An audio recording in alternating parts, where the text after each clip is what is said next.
Hello नमस्कार दोस्तों, welcome to epic study. मैं हूं अंकित। अपना टॉपिक चल रहा था प्रकाश का परावर्तन। इससे पहले इस टॉपिक की 2 क्लास हो चुकी हैं। ठीक है, पहली क्लास में हमने इसी टॉपिक को 6ठी और 7वीं की बुक से कंप्लीट किया था। ठीक है, पहली क्लास में। इसके बाद में दूसरी क्लास में इसी टॉपिक को 8वीं और 10वीं की बुक से कंप्लीट किया था। ठीक है, मैंने आपको बताया था कि ये टॉपिक 9वीं क्लास की बुक में नहीं है। तो जिसने भी पहली दोनों क्लासें नहीं देखी तो सबसे पहले उन क्लास को देख ले। उससे आपका फायदा क्या होगा कि आज की क्लास आपको बहुत जल्दी समझ आ जाने वाली है। तो आज ये परावर्तन की लास्ट क्लास होने वाली है। ठीक है, तो इसमें बात करेंगे कि गोलीय दर्पण से प्रतिबिंब किस प्रकार से बना सकते हैं। ठीक है, तो पिछली क्लास में हमने देखा था कि गोलीय दर्पण कौन कौन से होते हैं। ठीक है, उत्तल दर्पण और अवतल दर्पण। मतलब उत्तल दर्पण और अवतल दर्पण दोनों ही कैसे दर्पण है? गोलीय दर्पण। आज सीखेंगे कि गोलीय दर्पण से प्रतिबिंब किस प्रकार से बना सकते हैं। ठीक है, इसके बाद में गोलीय दर्पण के डेली लाइफ में क्या क्या यूज है, ठीक है, वो भी इसी क्लास में देखने वाले हैं। जैसे अवतल दर्पण के क्या उपयोग हैं और उत्तल दर्पण के क्या क्या उपयोग हैं। तो देखो, जिसने पिछली क्लास देख रखी है उसको तो कहीं पर दिक्कत आने वाली है नहीं। जिसने नहीं देख रखी वो 2 मिनट में थोड़ा सा बेसिक समझ लो। ठीक है, जिससे आज की क्लास आपको आसानी से समझ आ जाए। तो हमने बात की थी कि जैसे अगर कोई कांच की फुटबॉल है, ठीक है, कांच की फुटबॉल है, अगर उसको एक साइड से काट दें तो एक गोलीय कांच प्राप्त होगा। कैसा कांच मिलेगा? गोल कांच। ये देखो, गोल कांच मिलेगा। अगर इस कांच के एक साइड पर पॉलिश कर दें, ठीक है, इस कांच के एक साइड पर पॉलिश कर दें। देखो, पॉलिश 2 तरीके से कर सकते हैं। एक तो इस साइड पर कर दें पॉलिश, ठीक है, एक इस साइड पर कर दें। ठीक है, अगर इस कांच के एक साइड पर पॉलिश कर दें तो वो बन जाएगा गोलीय दर्पण। ठीक है, तो हमने बात की थी कि गोलीय दर्पण 2 प्रकार के हैं, एक तो उत्तल और दूसरा अवतल। तो इनमें से किसको उत्तल कहेंगे और किसको अवतल कहेंगे? तो देखो, मैंने बताया था जब प्रकाश अंदर टकराता है तो वो दर्पण होता है अवतल। ऐसे अंदर जब प्रकाश अंदर टकराता है तो वो दर्पण होता है अवतल दर्पण। जब प्रकाश ऊपर टकराता है तो वो दर्पण होता है उत्तल दर्पण। इसके बाद में बात की थी कि जो गोलीय दर्पण का सेंटर पॉइंट होता है, मतलब गोलीय दर्पण का केंद्र बिंदु है, उसे कहेंगे उसका ध्रुव या पोल। इसलिए इसको लिख दिया P से।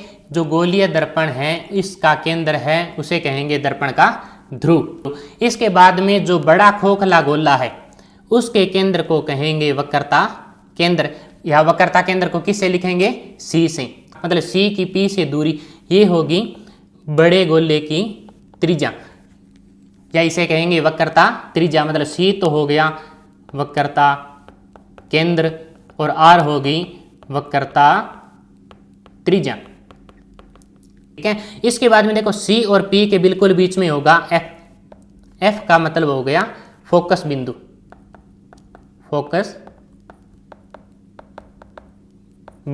ठीक है, अब देखो C से लेके P तक की दूरी वो तो होगी वक्रता त्रिज्या। F से लेके P तक की दूरी ये होगी फोकस दूरी। कौन सी दूरी? फोकस दूरी। ठीक है, फोकस दूरी को छोटे f से लिखेंगे और फोकस बिंदु को बड़े F से। देखो, ये तो होगी बेसिक बातें। ठीक है, अब देखते हैं कि इनसे प्रतिबिंब किस प्रकार से बना सकते हैं। देखो, प्रतिबिंब बनाने के लिए मतलब 4 प्रकार की किरणों का यूज किया जाता है। ठीक है, कितनी प्रकार की? 4 प्रकार की। मतलब 4 हथियार है अपने पास प्रतिबिंब बनाने के लिए। ठीक है, पहला कौन सा है? देखो, बहुत ही सिंपल है। अगर आपने ये चारों किरणें समझ लिए तो प्रतिबिंब बनाना बहुत ही आसान हो जाएगा आपके लिए। देखो, पहला है मुख्य अक्ष के समांतर किरण। ठीक है, तो जो भी किरण मुख्य अक्ष के समांतर आएगी, समांतर मतलब बराबर चलेगी, तो मुख्य अक्ष के समांतर आने वाली किरण है वो हमेशा ही जाएगी फोकस बिंदु के अंदर से। ठीक है, तो पहली किरण तो ये होगी कि जो किरण मुख्य अक्ष के समांतर आएगी वो हमेशा ही फोकस बिंदु के अंदर से जाएगी।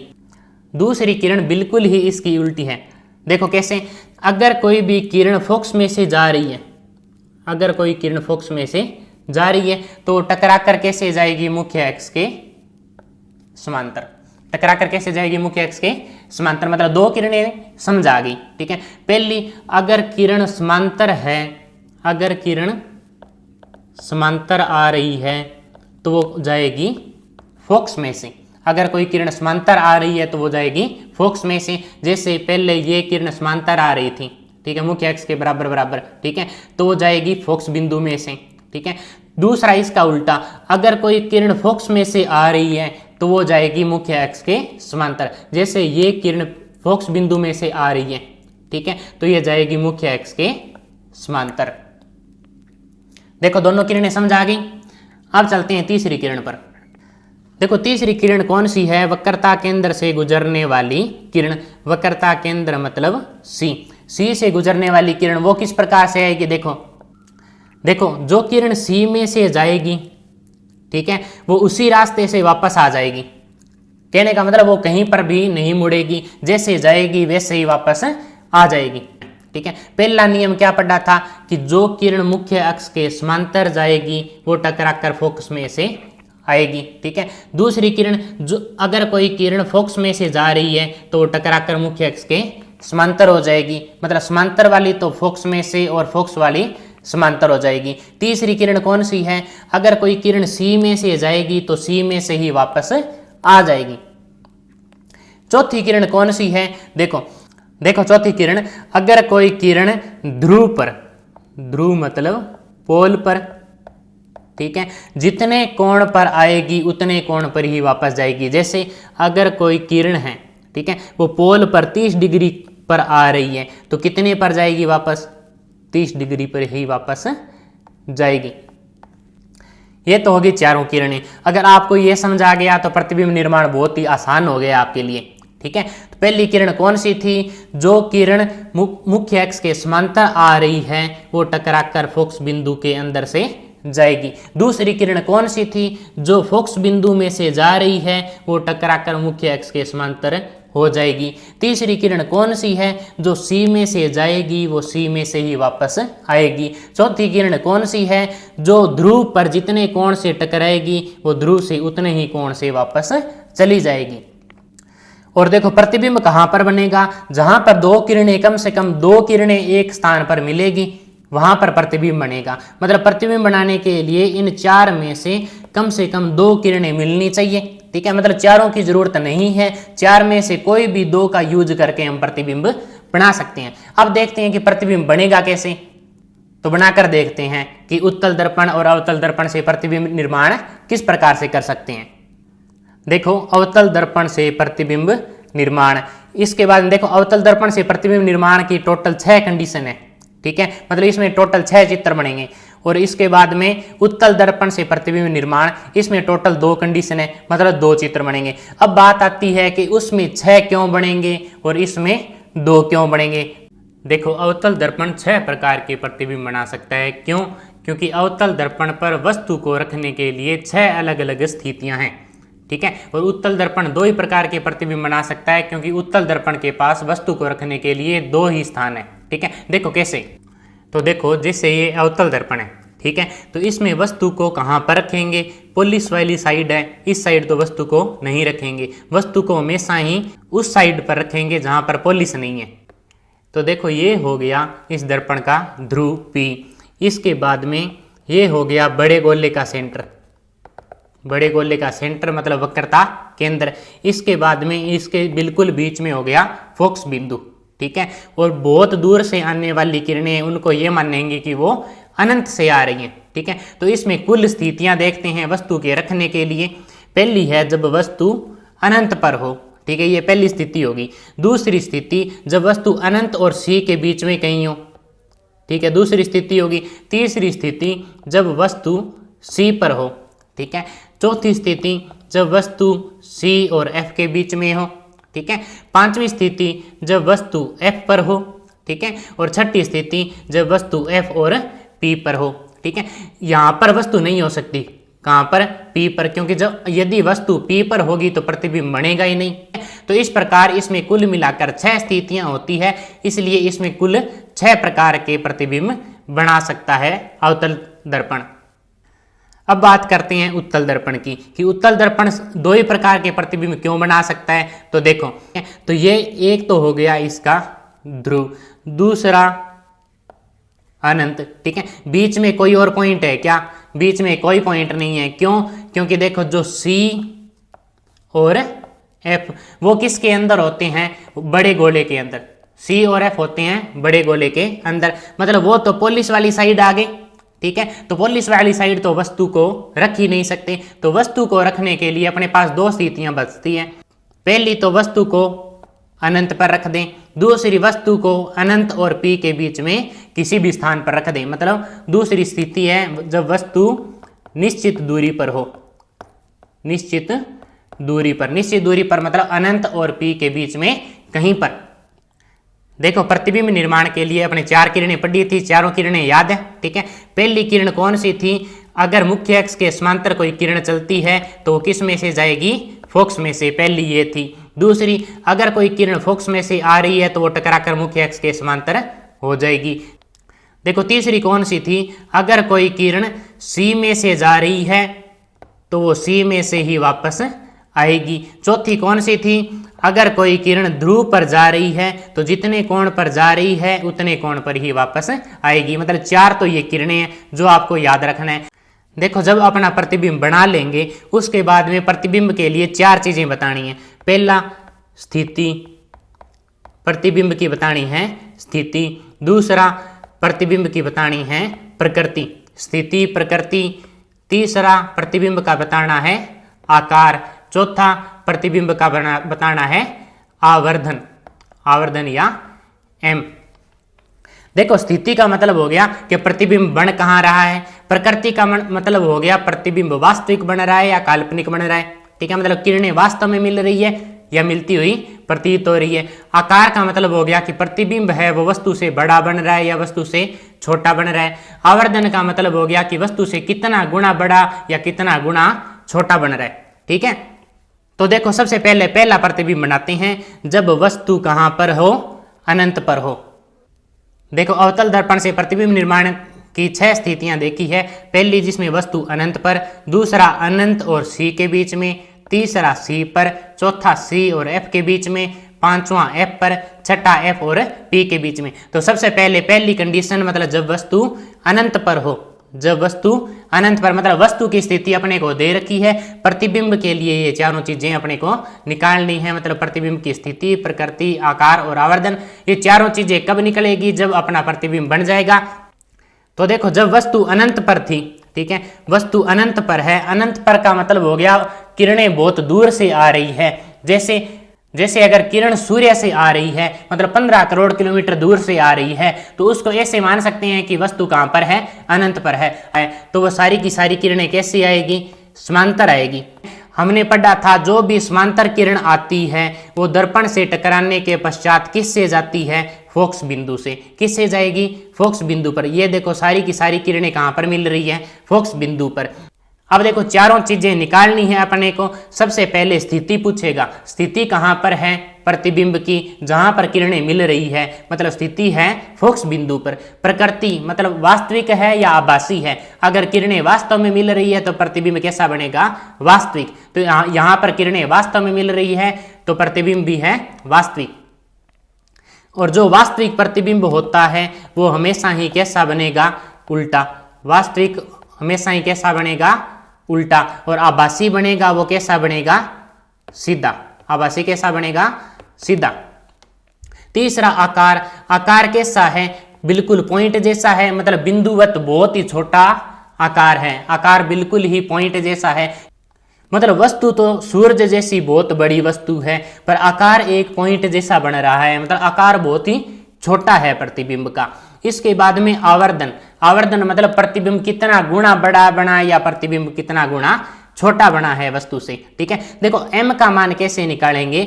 अगर वस्तु का आकार और प्रतिबिंब का आकार दोनों एक बराबर हो तो m का मान 1 लिखेंगे। m का मान 1 लिखेंगे मतलब वस्तु का आकार और प्रतिबिंब का आकार एक समान है।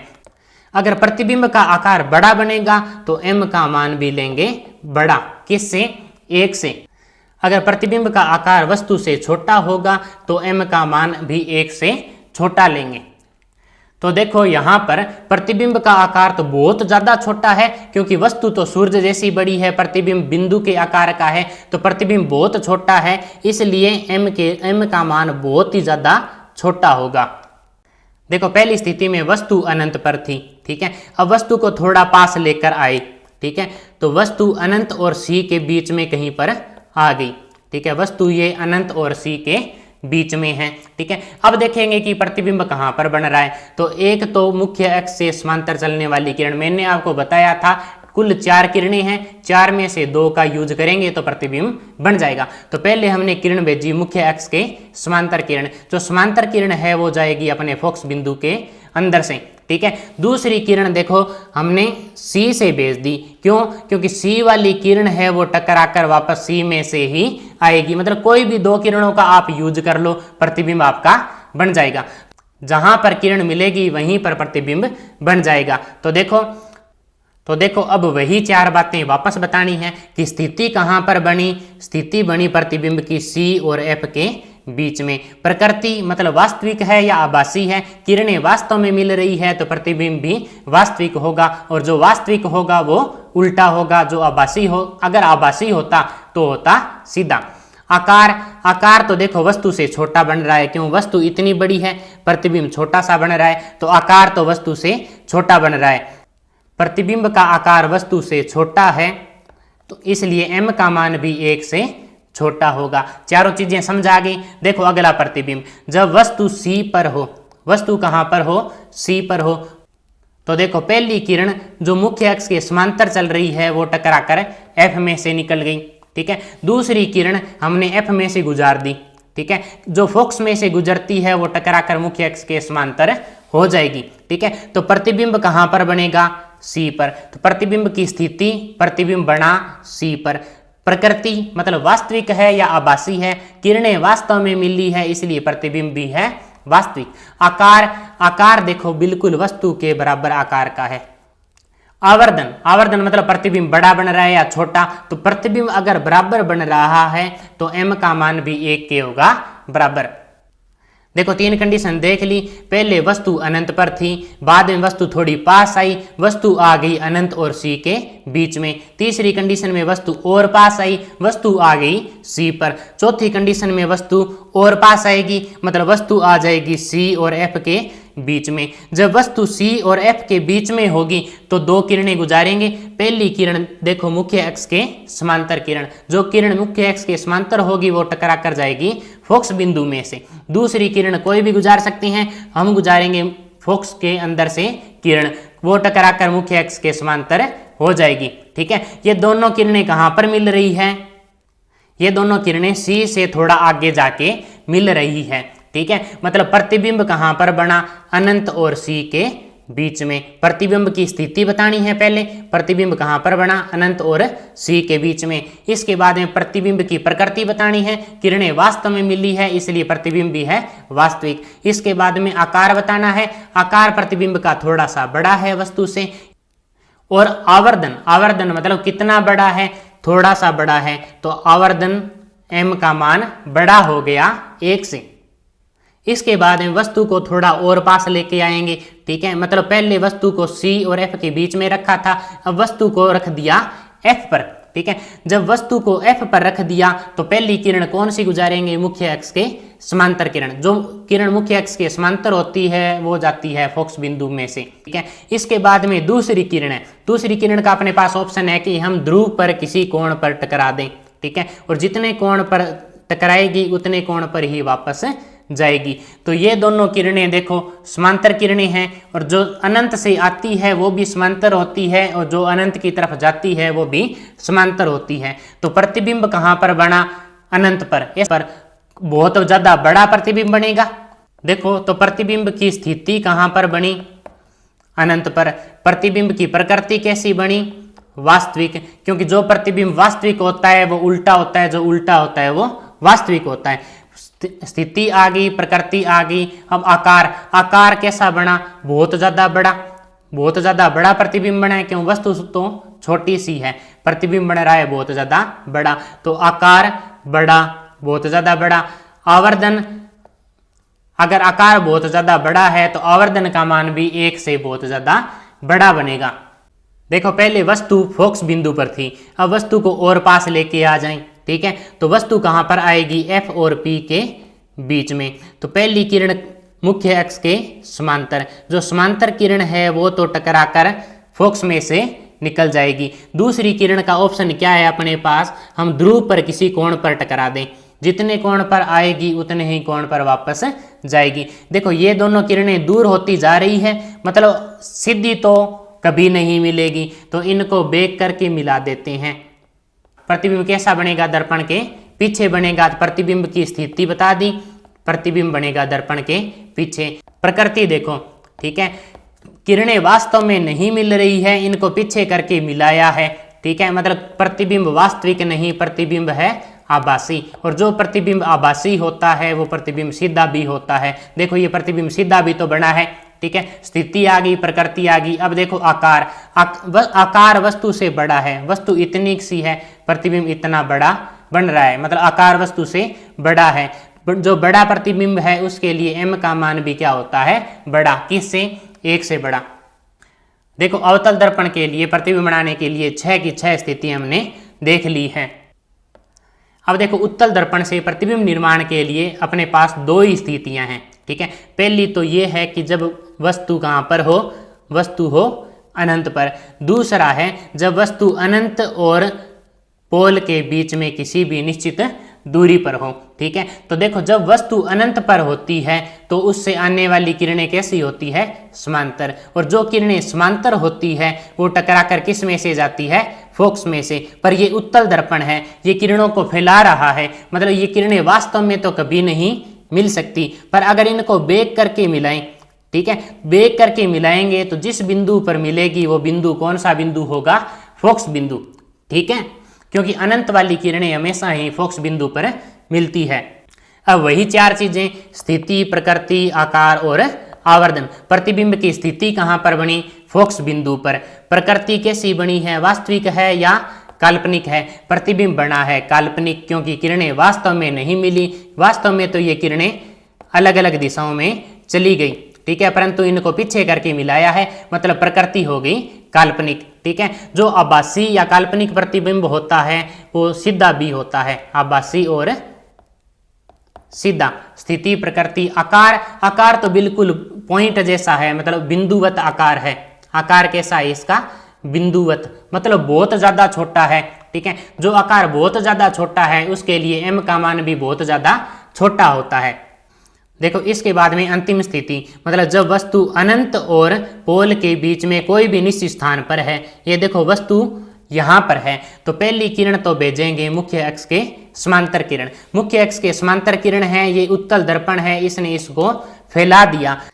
देखो दूसरी किरण हमने पोल की तरफ भेजी, तो जो वो जितने कोण पर जाएगी उतने ही कोण पर वापस आ जाएगी। तो देखो दोनों किरणें कभी मिलेगी क्या, वास्तव में तो नहीं मिलेगी। क्यों, क्योंकि एक किरण तो इस दिशा में जा रही है, एक किरण इस दिशा में जा रही है, तो दोनों वास्तव में तो नहीं मिलेगी, पर इनको पीछे करके तो मिला सकते हैं। जो पीछे करके मिलाते हैं वो कौन सा प्रतिबिंब होता है, आभासी प्रतिबिंब। वो प्रतिबिंब वास्तविक नहीं होता। वास्तविक प्रतिबिंब वो होता है जिसमें किरणें वास्तव में मिलती है, ठीक है। जो प्रतिबिंब पीछे करके बनाया जाता है वो होता है आभासी प्रतिबिंब। तो देखो इसमें भी देख लेते हैं स्थिति कहां पर बनी। स्थिति प्रतिबिंब की स्थिति है पोल और फोकस बिंदु के बीच में, मतलब P और F के बीच में। प्रकृति कैसी बनी है, मतलब वास्तविक है या आभासी है। प्रतिबिंब पीछे करके बनाया है, इसलिए प्रतिबिंब वास्तविक नहीं आभासी है और सीधा है। क्यों, आभासी प्रतिबिंब हमेशा ही होता है सीधा। इसके बाद में आकार देखो, वस्तु का आकार बड़ा था और प्रतिबिंब का आकार है छोटा, और अगर आकार छोटा है तो m का मान भी होगा छोटा, मतलब आवर्धन भी होगा 1 से छोटा।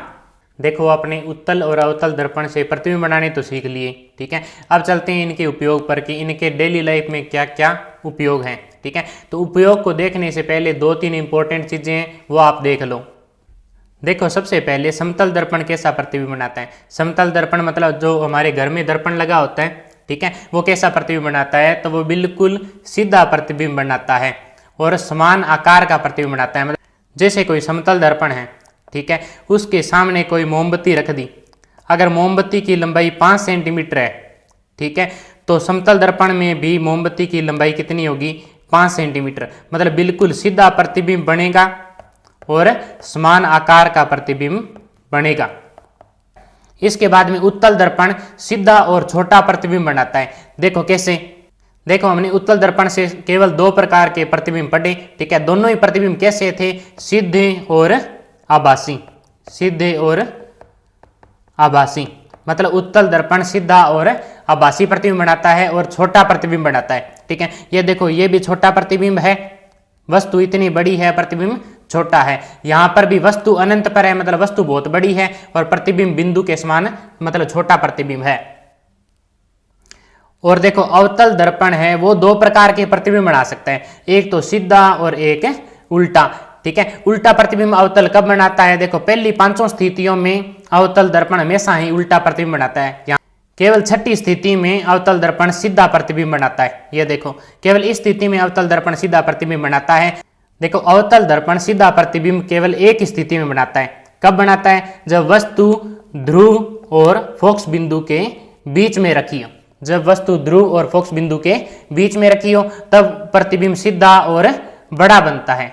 सीधा और बड़ा बनता है। तो देखो जब भी सीधा और समान आकार का प्रतिबिंब बनाना हो तो हम समतल दर्पण से बनाएंगे, ठीक है। इसके बाद में जब भी उल्टा प्रतिबिंब बनाना हो तो हम अवतल दर्पण से बनाएंगे, ठीक है। और जब सीधा और छोटा प्रतिबिंब बनाना हो तो उत्तल से बनाएंगे, और सीधा और बड़ा प्रतिबिंब बनाना है तो अवतल दर्पण से बनाएंगे। देखो दर्पणों के उपयोग 7वीं क्लास की बुक में भी है और 10वीं क्लास की बुक में भी है। देखो मैंने दोनों ही बुक को देखा है, उसमें 7वीं क्लास वाला ज्यादा बेटर लगा है, ठीक है। तो हम 7वीं क्लास से इन अवतल और उत्तल दर्पण के उपयोग को देखेंगे। दर्पणों के उपयोग देखने से पहले देखो, जो भी वास्तविक प्रतिबिंब होता है वो हमेशा ही उल्टा होता है, ठीक है। वास्तविक प्रतिबिंब उल्टा होता है और जो आभासी प्रतिबिंब होता है वो होता है सीधा।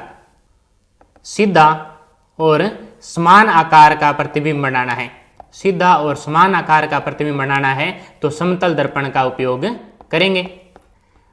और अगर उल्टा प्रतिबिंब बनाना है तो वो बनाएंगे अवतल दर्पण से। और अगर सीधा और छोटा प्रतिबिंब बनाना है, सीधा और छोटा प्रतिबिंब बनाना है तो वो बनाएंगे उत्तल दर्पण से। उत्तल दर्पण से। और अगर सीधा और बड़ा प्रतिबिंब बनाना है, सीधा और बड़ा प्रतिबिंब बनाना है तो वो बनाएंगे अवतल दर्पण से। ये 4 चीजें आपको याद रखनी है। तो देखो सबसे पहला उपयोग, दंत विशेषज्ञों द्वारा अवतल दर्पण का उपयोग दांतों का बड़ा प्रतिबिंब देखने के लिए किया जाता है। देखो ये किस दर्पण का उपयोग कर रहा है? अवतल दर्पण का उपयोग क्यों कर रहा है? क्योंकि इसको प्रतिबिंब बनाना है सीधा प्रतिबिंब और बड़ा प्रतिबिंब बनाना है, सीधा और बड़ा प्रतिबिंब, जिससे कि ये दांतों को बिल्कुल सीधा और उनका बड़ा साइज देख सके, ठीक है। मतलब सीधा और बड़ा प्रतिबिंब बनाना है। अवतल दर्पण सीधा और बड़ा प्रतिबिंब कब बनाएगा? जब पोल और फोकस के बीच में वस्तु को रखते हैं तब हमेशा सीधा और बड़ा प्रतिबिंब दर्पण के पीछे बनेगा। देखो ये डॉक्टर है, वो दांत का बड़ा प्रतिबिंब बनाना चाहता है, ठीक है। तो दांत को कहाँ पर रखेगा? ये इसके पोल और फोकस के बीच में। जैसे अगर इस दर्पण की फोकस दूरी मान लो 5 सेंटीमीटर है, मतलब ये दूरी कितनी है? 5 सेंटीमीटर है, तो दांत को 5 सेंटीमीटर से कम दूरी पर रखेगा तभी बड़ा प्रतिबिंब बनेगा। इसके बाद में देखो टॉर्च, कारों और स्कूटरों के अग्रदीप, अग्रदीप मतलब हेडलाइट, हेडलाइट के परावर्तक पृष्ठ, परावर्तक पृष्ठ मतलब जो अंदर ये कटोरी जैसी संरचना है, ठीक है, मतलब परावर्तक पृष्ठ की आकृति भी अवतल है। ये भी देखो अवतल दर्पण की आकृति का ही है। तो बात आती है कि इसको अवतल दर्पण की आकृति का क्यों बनाया है? तो देखो इसको अवतल की आकृति का इसलिए बनाया है क्योंकि बल्ब को इसमें फोकस बिंदु पर रखा जाता है। बल्ब को कहां पर रखा जाता है? फोकस बिंदु पर। अब बल्ब से रोशनी चारों तरफ जाएगी तो बल्ब से निकलने वाली किरणें, मतलब फोकस से निकलने वाली किरणें वो टकराकर मुख्य अक्ष के समांतर जाएगी। मतलब बल्ब से जितनी भी किरणें निकलेगी वो दर्पण से टकराकर मुख्य अक्ष के समांतर चली जाएगी। तो इससे फायदा क्या होगा कि प्रकाश बिल्कुल सीधी रेखा में आगे जाएगा। इसके बाद में देखो वाहनों के पार्श्व दर्पण मतलब साइड मिरर में उत्तल दर्पण का प्रयोग किया जाता है। ये देखो वाहनों के साइड मिरर में कौन से दर्पण का उपयोग किया जाता है?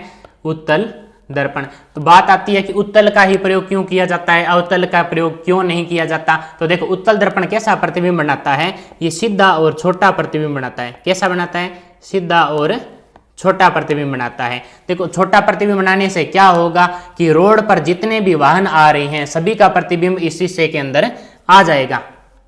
देखो अगर आपने नोटिस किया है तो वाहनों के जो उत्तल दर्पण है, साइड मिरर है, ठीक है, उस पर एक चीज लिखी होती है, ठीक है, वो क्या है कि objects in the mirror are closer than they appear.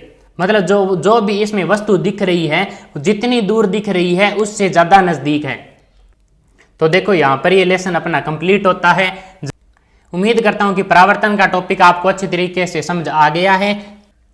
अगली वीडियो में इस टॉपिक से जितने भी एमसीक्यू बन रहे हैं उन सभी को करेंगे, जिससे आपको पता भी चल जाएगा कि आपको ये टॉपिक कितना समझ आया है और साथ में आपका रिवीजन भी हो जाएगा।